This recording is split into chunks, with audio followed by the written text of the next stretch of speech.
The Access in Medicine program welcomes you to learn about temporary disabilities. This module was created utilizing information from Chapter 2 of the book Equal Access for Students with Disabilities, the Guide for Health Science and Professional Education. This book and chapter were the primary resources for this video. We thank the authors, Elisa Laird and Gregory Moorhead, for permission to use their important work. During this video, we will cover the definition of temporary disabilities, the Americans with Disabilities Act, documentation considerations, pregnancy, and associated recommendations. Defining a temporary disability. A temporary disability is defined as a short-term disabling condition. It may be due to an injury or a surgical procedure, and the duration may include the recovery from surgery. A person may experience functional limitations during a specified amount of time. The ADA definition of disability applies to a temporary or transitory condition that is disabling. To be a disability, the condition or injury must result in a substantial limitation impacting one or more major life activities. This is determined on a case-by-case basis. The ADA Amendments Act expanded a university's obligation to accommodate students with temporary disabilities in 2008. The ADA Amendments Act indicates a temporary disability may last for up to 6 months. Courts have ruled that a person with a temporary disability can be covered by ADA protections. Documenting a temporary disability. While documentation may be required for temporary disabilities, the documentation requirements may be less rigorous than those for permanent disabilities.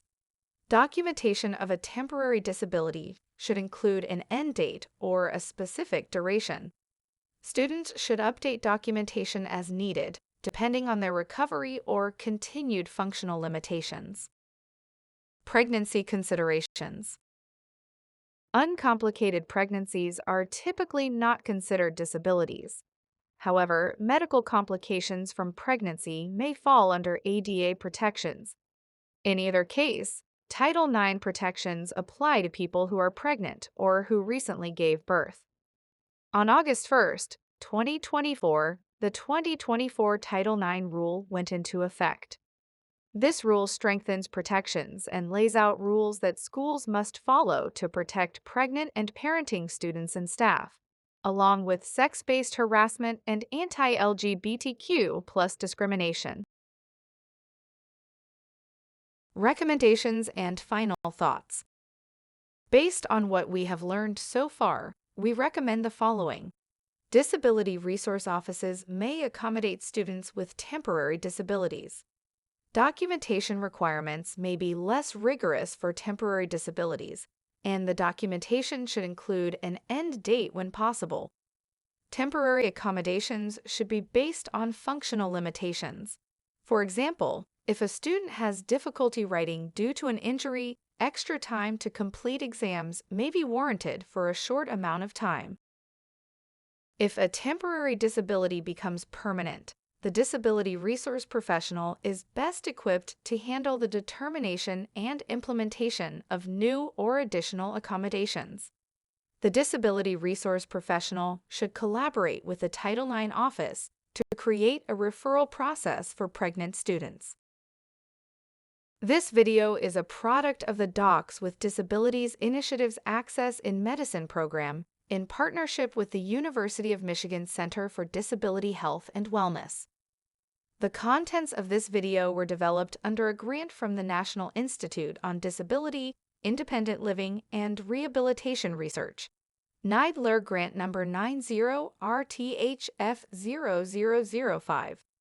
NIDLR is a center within the Administration for Community Living, Department of Health and Human Services.